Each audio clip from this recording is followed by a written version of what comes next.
Hi friends, welcome back to Thila kitchen. இன்னைக்கு நம்ம கிச்சன்ல ஒரு டிஃபரண்டான ரெசிபி தான் இன்னைக்கு பார்க்க போறோம். அது என்ன ரெசிபினா எக் ஸ்டஃபிங் சீஸ் சுரக்காய் தான் இன்னைக்கு நம்ம பார்க்க போறோம். வாங்க அதை எப்படி செய்யலாம்னு பார்த்துக்கலாம். இப்போ இந்த சுரக்காயை நான் 7 பீஸ் ரவுண்ட் ஷேப்ல கட் பண்ணி வச்சிருக்கேன். இப்போ இதுல சென்டர்ல இருக்கிற சதையை நம்ம ரவுண்ட் ஷேப்ல வெட்டி எடுத்துக்கலாம்.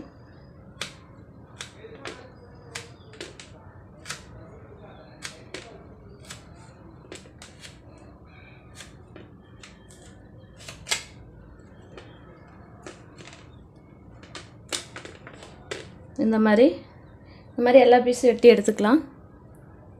இப்போ ரவுண்ட் ஷேப்பில் கட் பண்ணியாச்சு. இதிலிருந்து எடுத்த காய் மிச்சம் இருக்குது இல்லையா, அது வந்து குட்டி குட்டியாக கட் பண்ணிக்கலாம்.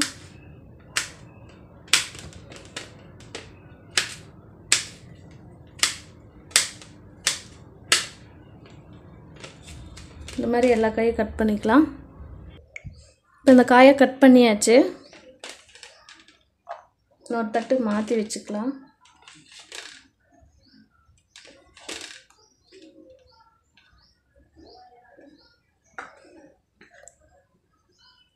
இப்போ 2 முட்டை பாயில் பண்ணி வச்சுருக்கேன். இப்போ இந்த முட்டையை எடுத்து இதில் துருவிக்கலாம். இப்படி வச்சு துருவிக்கலாம்.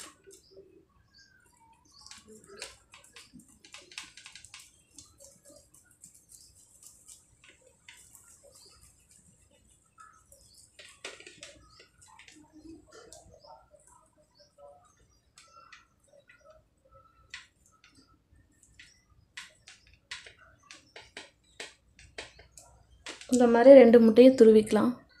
பாருங்கள், முட்டையை துருவியாச்சு. அடுத்து ஸ்டவ்வில் ஒரு ஃபேன் வச்சுக்கலாம். ஸ்டவ் ஆன் பண்ணியாச்சு.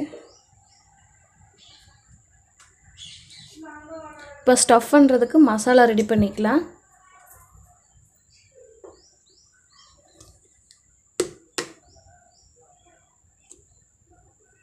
இப்போ ஃபேன் சூடாயிடுச்சு. ஆயில் ஊற்றிக்கலாம். ஆயில் ஒரு 2 டேபிள் ஸ்பூன் அது மாதிரி ஊற்றிக்கிங்க.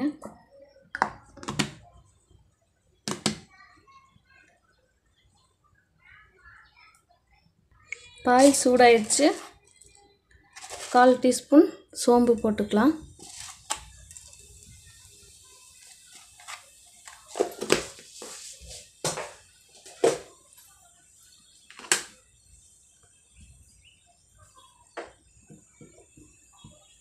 அடுத்து எடுத்து வச்சுக்கிற வெங்காயம் போட்டுக்கலாம். வெங்காயம் 1/4 கப்பு.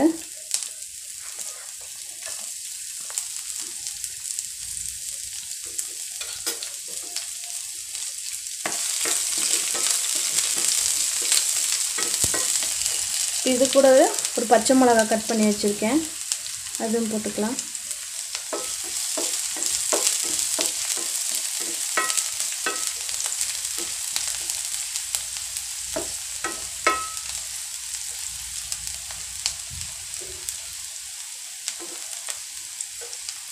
இது ஒரு நிமிஷம் நல்லா குக் ஆகட்டும்.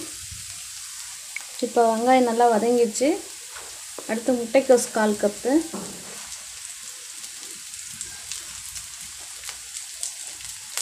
கேப்சிகம் 1/4 கப்பு,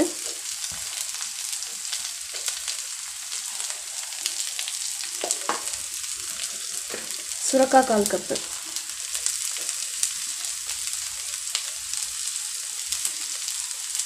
நம்ம அந்த ரவுண்ட் ஷேப்லேருந்து எடுத்தோம் இல்லையா, அந்த சென்டரில் இருந்த பீஸு அதை கட் பண்ணி வச்சுருக்கேன். அந்த சுரக்காய் தான் இது. இப்போ இதெல்லாம் நல்லா வதங்கிக்கிட்டோம்.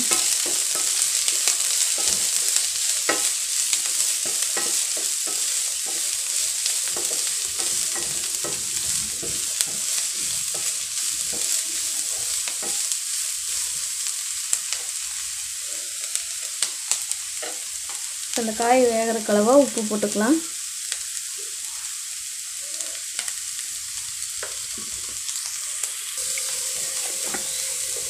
அடுத்து 1/2 டீஸ்பூன் மஞ்சள் போட்டுக்கலாம்.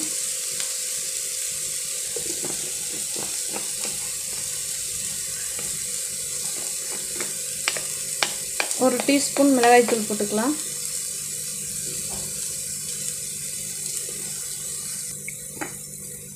1/2 டீஸ்பூன் கரம் மசாலா போட்டுக்கலாம்.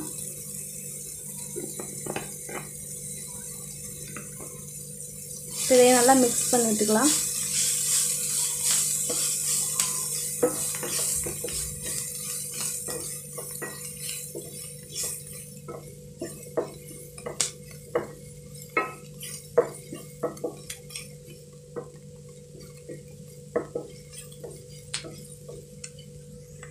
இப்போ இந்த காய் குக் ஆகிற அளவுக்கு லைட்டாக தண்ணி ஆட் பண்ணிக்கலாம்.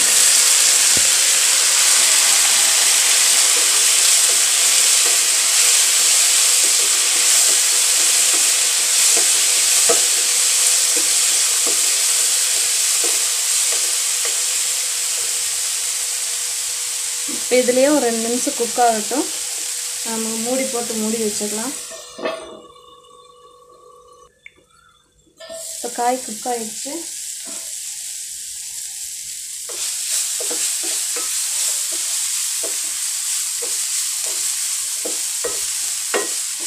இது கூடவே நம்ம துருவி வச்சிருக்கிற முட்டையும் ஆட் பண்ணிக்கலாம்.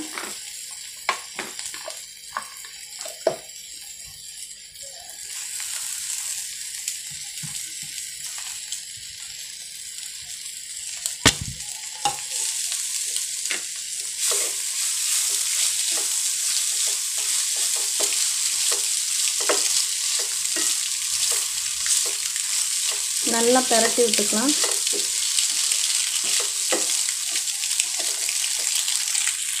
இது கூட பட்டர் ஆட் பண்ணிக்கலாம்.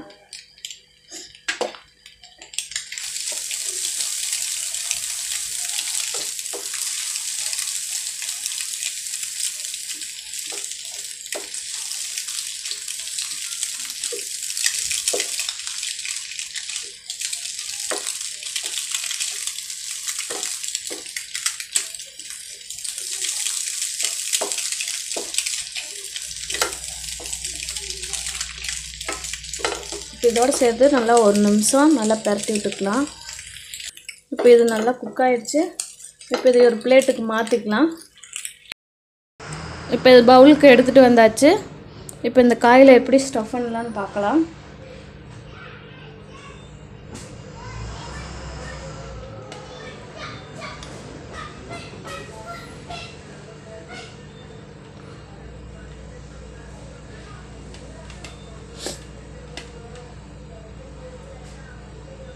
இப்போ இந்த மாதிரி எல்லா காயும் ஸ்டஃப் பண்ணிக்கலாம். இப்போ எல்லா காயும் ஸ்டஃப் பண்ணியாச்சு. அடுத்து ஸ்டவ்வில் ஒரு ஃபேன் வச்சுக்கலாம்.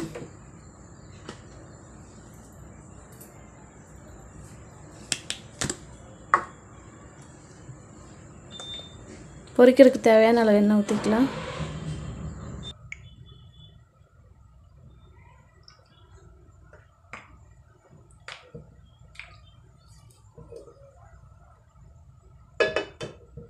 இப்போ எண்ணெய் சூடாகட்டும். இப்போ எண்ணெய் சூடாயிடுச்சு. நம்ம எடுத்து வச்சுக்கிற காயில் அதில் வச்சுக்கலாம்.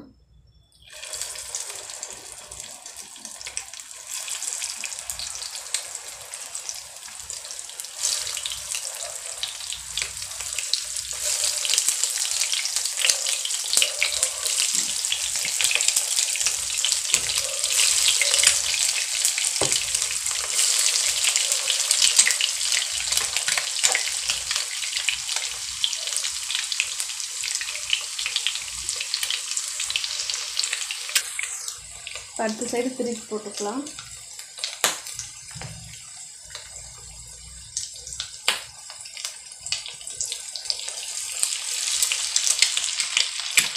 ஸ்டவ் சிம்மில் வச்சுக்கலாம்.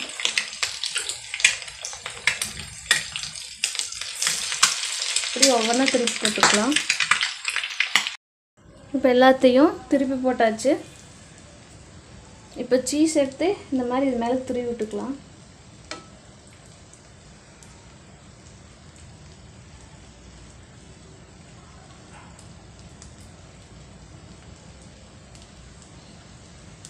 இந்த மாதிரி நம்ம எல்லா காய்க்கும் துருவி விட்டுக்கலாம். இப்போ எல்லா காய்க்கும் சீஸ் துருவி விட்டாச்சு. இப்போ ஒரு 2 நிமிஷம் குக் ஆகட்டும். மூடி வச்சிடலாம். அடுப்பு சிம்மில் வச்சுக்கலாம். இப்போ 2 நிமிஷம் ஆயிடுச்சு. எடுத்து பார்த்துக்கலாம். சூப்பராக வந்துடுச்சு, ரெடி ஆயிடுச்சு. இப்போ நம்ம பிளேட்டுக்கு மாற்றிக்கலாம். இப்போ நம்ம ஒரு பிளேட்டுக்கு மாற்றியாச்சு. மல்லித்தலையெல்லாம் தூவிட்டேன். பாருங்கள் எவ்வளோ அழகாக சூப்பராக எம்மியாக இருக்குன்னு. நீங்களும் உங்கள் வீட்டில் இருக்கிற குட்டீஸ்க்கு இந்த மாதிரி செஞ்சு கொடுங்க. சுரக்காய் வந்து நீர் சத்து நிறைந்த காய், அதனால் குழந்தைங்களாம் சாப்பிட்டா உடம்புக்கு ரொம்பவே நல்லது. சுரக்காய் சாப்பிட பிடிக்காதவங்க இந்த மாதிரி செஞ்சு சாப்பிடுங்க. இந்த மாதிரி செஞ்சு சாப்பிடலாம் உங்களுக்கு இந்த காய் ரொம்ப பிடிச்சிரும். ஓகே ஃப்ரெண்ட்ஸ், இந்த ரெசிபி உங்களுக்கு பிடிச்சிருந்துச்சின்னா உங்கள் வீட்டில் நீங்கள் ட்ரை பண்ணி பாருங்கள். எப்படி இருந்துச்சு கமெண்ட் பாக்ஸில் கமெண்ட் பண்ணுங்கள். உங்கள் ஃப்ரெண்ட்ஸ்க்கெலாம் ஷேர் பண்ணுங்கள்.